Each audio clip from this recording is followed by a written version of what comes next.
Channel.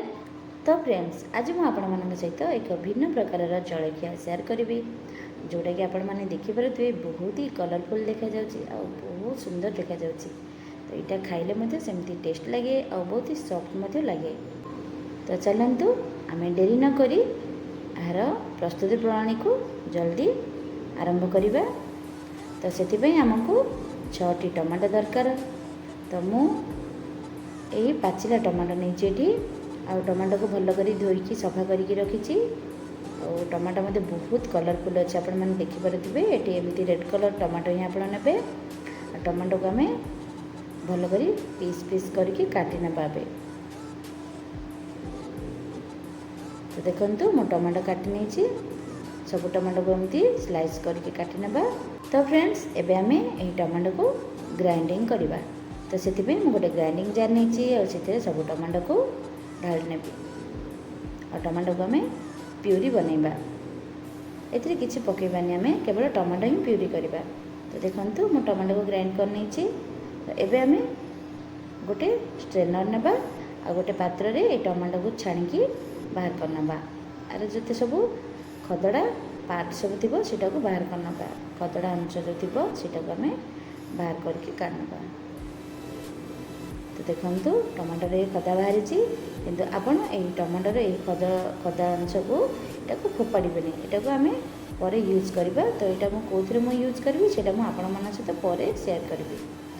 तो आम A next step को जीवा। तो देखिपे टमाटो प्यूरी भी बाहर पड़लानी बहुत ही सुंदर देखा जाउची कलरफुल देखा जाउची प्योर नेचुरल रेड कलर यहाँ आसी। तो आम ए नेक्स्ट स्टेप को जीवा। तो ये मुझे 2 कप सुजी देदेवी। सुजी मुझे पतला सुजी नहीं आपण पाखे जदि मोटा सुजी थी ताहले आपण ताको टिके ग्राइंडिंग करके पतला करने भल कर टिके मिक्स करनबा।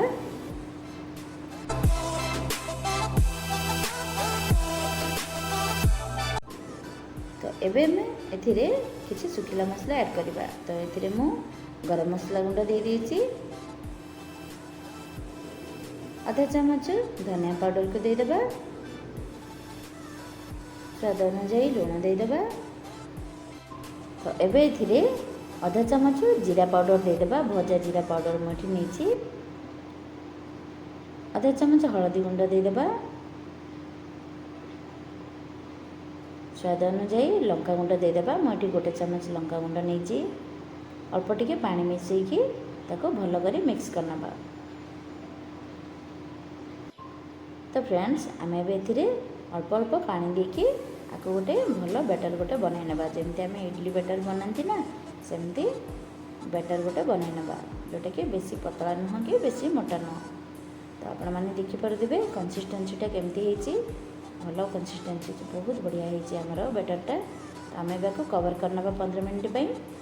तो देखो आमर सुजी फुलिकी सफ्ट हो क्वांटिटी बढ़ी जाइए जोटा कि बैटरटा बहुत ही फुलिकी मोटा हो। तो एबे आमे बैटर को टिके फ्लफी करने एथिरे टिके बेकिंग सोडा ऐड करवा। बेकिंग सोडा आपण माने जानिथिबे सब खाइबा जिनस रे आमे यूज करथंती। तो एठी मु बेकिंग सोडा दे देबी। मु 1/4 चामच बेकिंग सोडा नीची। तो भल करी मिक्स करनबा बैटर को जेतरे कि बेकिंग सोडा जमती भल करी मिक्स हो जिवो। आपण चाहे बेकिंग सोडा बदल में इनो फ्रूट सल्ट यूज करें।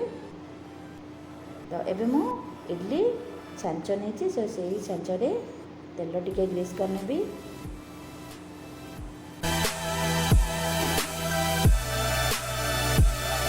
तापर तो आपण मैंने जानी सब छांचर आम बैटर को देवा। तो सेमती मु बैटर को भल कर देदेवी।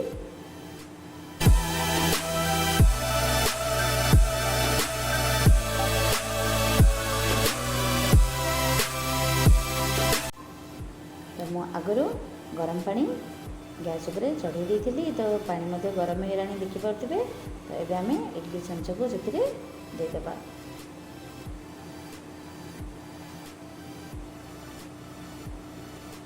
तो ये आम आपको 20 ରୁ 25 मिनट एमती कुक करवा मीडियम फ्लेम रे कुक करवा।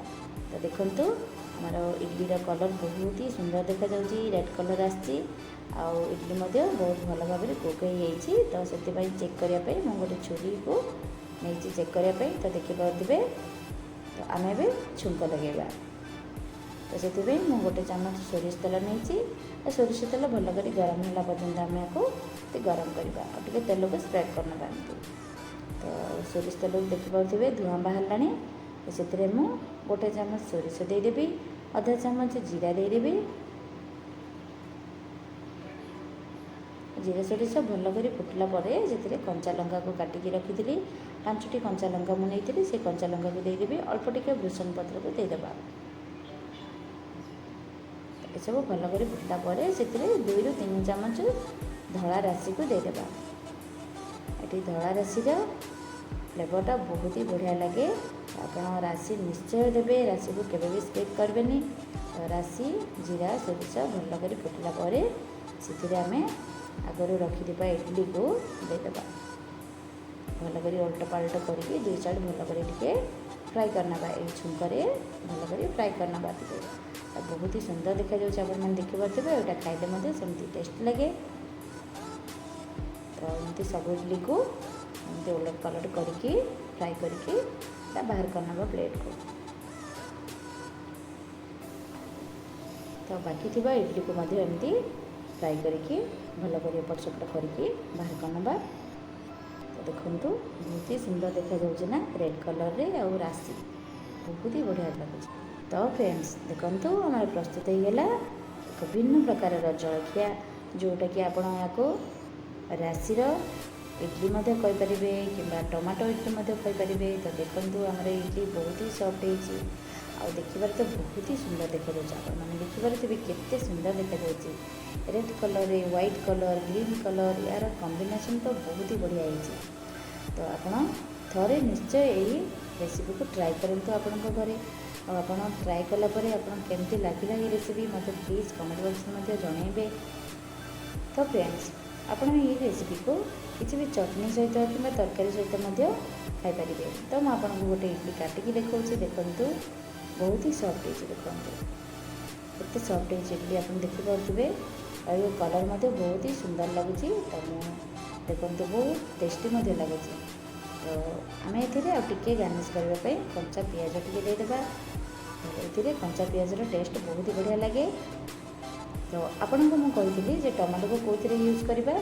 तो आपड़ से टमाटर कदा को फोपाड़बेनि। तो आपमती किसी भी तरकारी किंवा भजा आपको यूज करेंगे कि आपको स्पून यूज करेंगे स्क्रबर हिसाब से यूज करेंगे। कि आज यहाँ तरकारी यूज करदे।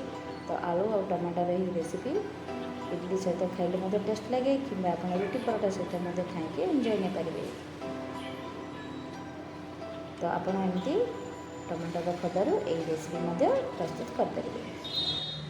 तो फ्रेंड्स तो आज रेसिपी आपको केमती लगे जब भल लगे प्लीज़ गोटे लाइक देदेवे। आपड़ जब सब्सक्राइब करना मो चैनल को प्लीज़ सब्सक्राइब करने। आपड़ जब मो चैनल को नुआ आसी पर्यटन सब्सक्राइब करना प्लीज़ सब्सक्राइब करने। आ तले थी कमेंट बॉक्स में कमेंट देदेवे। पाखे थी बेल आइकन को प्रेस करने जहाँद्वारा कि मोर जो वीडियो मुझे अपलोड करी से प्रथम आपण पाखे पहुँच पार। तो पुणी देखा नुआ टेस्टी रेसिपी सहित। Good bye.